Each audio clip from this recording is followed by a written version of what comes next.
Why is it important to maintain confidentiality in the workplace? Interesting. Well, stick around and I'll tell you. Hi everyone, Simon here from the Contract Company. Contracts, that's what we do all day, every day, and sometimes overnight. I know, lucky us, fair income.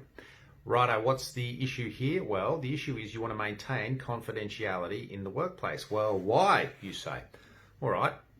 Well, the simple answer is because you don't want people to necessarily know what's going on inside your business. Huh? What does that mean? Right, let me break it down for you. If you run a business, there generally is three types of confidential information you want to keep confidential. Information about your employees, information about your customers, and information about your products and goods and services and, things like your pricing.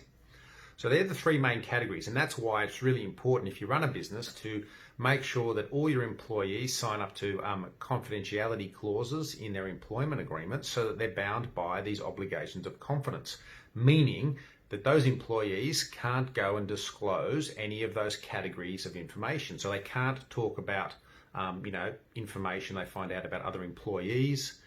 They can't talk about information they find out about customers, so they can't go and disclose customer lists to other people. And let's say your business produces something that is protected by confidential information. Basic example would be rates and your profit margin.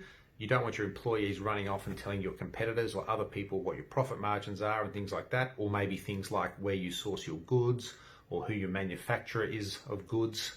So just on that, I'm a keen fly fisherman. There's some companies out of the US that make primo, top quality fly fishing stuff. And I know it's made in China, but you never know where.